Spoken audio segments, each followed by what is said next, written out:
पेरियार के नेतृत्व में जो आंदोलन चलते थे उसमें हिंदू देवी देवता की मूर्तियां इकट्ठा करके और भी जो सामग्रियां हैं उनकी होली जलाई जाती थी। तब तो भाई आपने विरोध नहीं किया।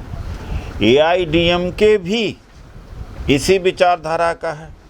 एआईडीएमके से तो सफाई आप नहीं ले रहे। अब उदयनिधि स्टालिन ने जो बोला भी है ये द्रविडियन कल्चर का हिस्सा है। अब आप डीएमके से दो हाथ करिए, बजाय कि आप पूरे देश के अंदर माहौल ख़राब करने का कोशिश कर रहे हैं कि हिंदू धर्म नष्ट हो रहा है।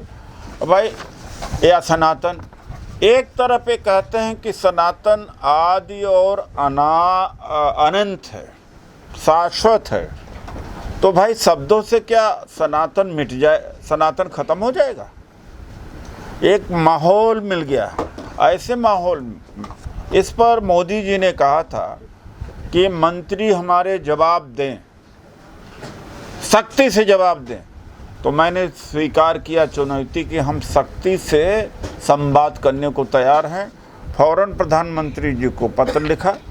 हमने कहा कि सनातन पर बहस करने के लिए हम तैयार हैं।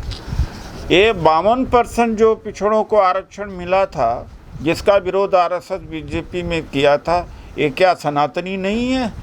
अखिलेश यादव की कोठी का गंगा जल से पवित्र किया जाता है तो सनातनी नहीं है? और रामनाथ कोविंद जी और द्रौपदी मुर्मू जी का जब पुरी के मंदिर में अपमान होता है तो क्या सनातनी नहीं है? जो आरक्षण का विरोध क्या ईसाई मुसलमान करते हैं? ये दुर्भाग्य की बात है कि मंडल के विरोध में कमंडल निकला। बाद में मंडल काफ़ी हद तक अंदर आ गया। अब मंडल को कमंडल से निकालना है। आप लोग मंडल कमंडल से निकालने की कोशिश कर रहे हैं और निकल भी रहा है। तो ये आज की स्थिति है कि सनातन पर बहस करिए। बाबा साहब डॉक्टर अम्बेडकर ने जाति उच्छेद में कहा था उन्होंने कि वेदों शास्त्रों को बिना डायनामाइट उड़ाए आप जाति को समाप्त नहीं कर सकते।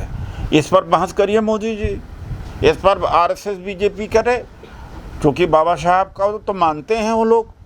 बाबा साहब ने ये भी कहा था कि हिंदू बीमार है और ये जो बीमार दूसरे को बीमार कर सकता है, कभी सुखहाल या खुशहाल समाज का निर्माण नहीं करने देता है। तो ये भी संदर्भ लिया जाए। तो सनातन धर्म के ऊपर हम चर्चा करने के लिए तैयार हैं कि जाति सनातन धर्म में कहाँ है। मुझे तो लगता है इसमें कोई कहने की बात नहीं कि जाति सनातन धर्म की आत्मा है। आत्मा निकाल दीजिए, ख़त्म।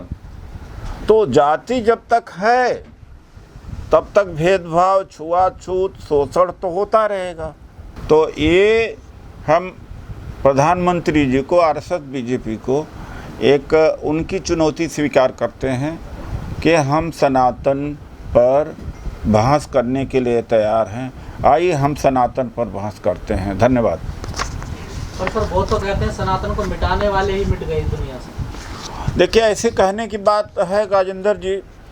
एक मौर्य के बाद और अशोका के बाद जिस तरह दो धर्मों के बीच लड़ाई रही, बौद्ध धर्म और हिंदू धर्म में, पुष्यमित्र शुंग ने षड्यंत्र से मारा। उसके बाद में एक बौद्ध भिक्षु का सिर लाओ 100 दिनार ले जाओ, काफ़ी दिनों तक चला। मान लेता हूँ कभी तो ये सनातन धर्म वहाँ कंबोडिया तक था। अगर हिंदू धर्म का सबसे बड़ा मंदिर तो कंबोडिया में है, आज के दिन में भी सबसे बड़ा मंदिर है अंकोर वाट। और ये सिंध तक भी था, जहाँ आज इस्लाम है वहाँ बौद्ध धर्म और हिंदू धर्म दोनों था। तो भाई यहीं से निकल कर के तो आज 14-15% मुसलमान हो गए हैं। यहीं से निकल के 3% 4% ईसाई हो गए हैं। यहीं से निकल के 2% 3% सिख हो गए हैं। यहीं से निकल के करीब 1% 1.5% बौद्ध हो गए हैं। तो जब ख़त्म होने वाला नहीं तो डर किस बात का है, शब्दों से ही डर जाते हैं। ये है हमारा 5 नवंबर को रामलीला मैदान की रैली, और संविधान बचाने के लिए, आरक्षण बचाने के लिए ईवीएम के ऊपर प्रतिबंध लगना चाहिए, उच्च न्यायपालिका में हमारी भागीदारी होनी चाहिए, और सबसे ज़्यादा प्रमुखता संविधान बचाने को। संविधान ख़त्म हो जाएगा, जिस रफ्तार से ये लोग चलते जा रहे हैं संविधान ख़त्म हो जाएगा।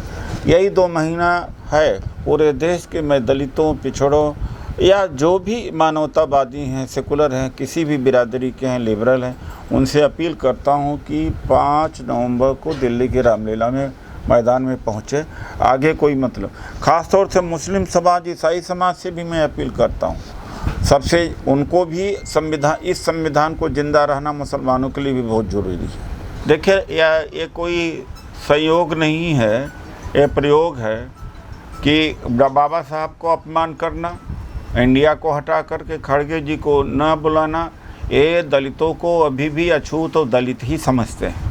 दलितों के यहाँ चुनाव वोट लेने के लिए जाते हैं, जब तक बेटी का संबंध नहीं होता तो कोई मतलब नहीं होता। स्वार्थ के लिए तो किसी स्तर पर गिर सकते हैं।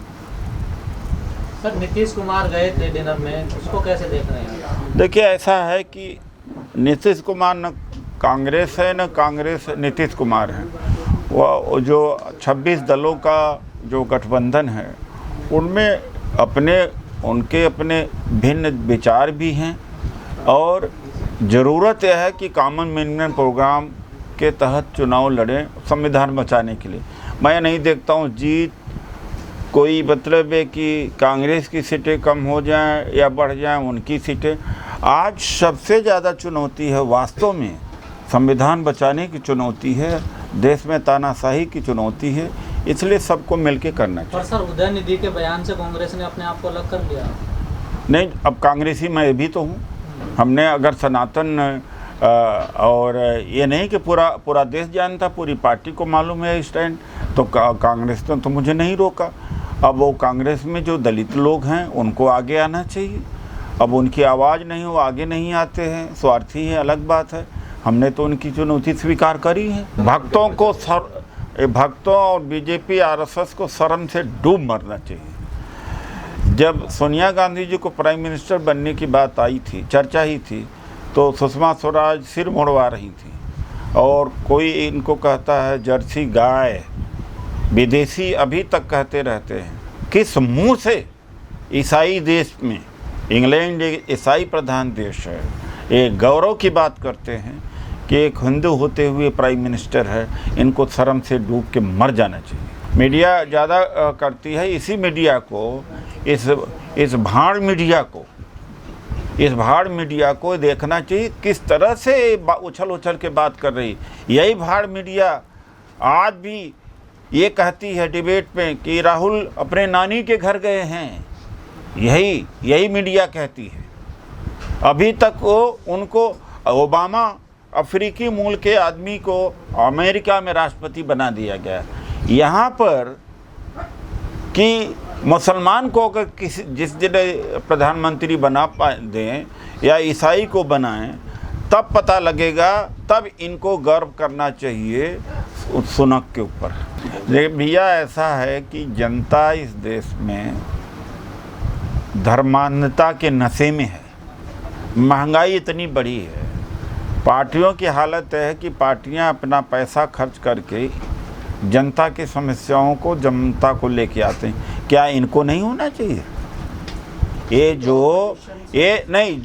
प्रताड़ित हो रहे हैं, सुनिए भाई, ये कड़ा संदेश जनता को देना चाहिए कि 5 किलो राशन पर मस्त हो, तुम साथ नहीं दोगे तो तुम्हारे बच्चे पढ़ नहीं पाएंगे, स्वास्थ्य ठीक नहीं होगा, देश की अर्थव्यवस्था ठीक नहीं होगी। हम कितना करें? मीडिया हमारा साथ, मेन स्ट्रीम मीडिया साथ नहीं, आप सहारा में। उनके पास पैसे का, पुलिस का सारा तंत्र है। हमारा प्रयास में कोई कमी नहीं है, लेकिन जनता को भी तो जगाना पड़ेगा। वो भी मोदी भक्त बन जाते हैं। बहुत प्रोटेस्ट उन्होंने किया। अरे ऐसा हम भी जानते हैं कितना। मैं कल आ रहा था, कई लोगों से पूछा ये सारा चीज़ हमने, तो ये जनता को भी सोचना पड़ेगा कि हमारे साथ इतना अन्याय हो रहा है। जनता भी तो निकले। तो विपक्ष की भूमिका क्या होगी फिर, ये बताइए ना। अरे भाई, विपक्ष की भूमिका देखिए, ऐसा होता है कि नेहरू जी चाहते तो एक पार्टी सिस्टम होता, उस समय वो स्ट्रेचर था। जो सत्ता पक्ष और सारी एजेंसियों को दुरुपयोग करने लगे और सबको जेल में डालने लगे, और जनता इधर राम मंदिर में मस्त है, सनातन में मस्त है। लोगों को जनता कहा जा रहा है क्या ज़रूरत है इस ज़िंदगी को जीने के लिए, तुम्हारा धर्म ही भ्रष्ट हो रहा है। अरे तुम क्या कर रहे हो। यह भी एक स्थिति है। हम विकट परिस्थिति से चल रहे हैं। हम लोग प्रयास करते हैं, ऐसी बात नहीं है। इंडिया एलायंस को के तरफ लहर चलना शुरू हो गई, मैं इतना ही कह सकता हूँ। वो चुनाव सेमीफाइनल था और इधर उत्तर प्रदेश में 4 कोनों में 4 उपचुनाव हुए, चारों में बीजेपी हारी है। घोसी का चुनाव तो वो जनता लड़ी है, वरना 2 दर्जन मिनिस्टर, 5 दर्जन एमएलए, 2 चीफ मिनिस्टर, आरएसएस के कैडर मिलकर के भी नहीं जीत पाए।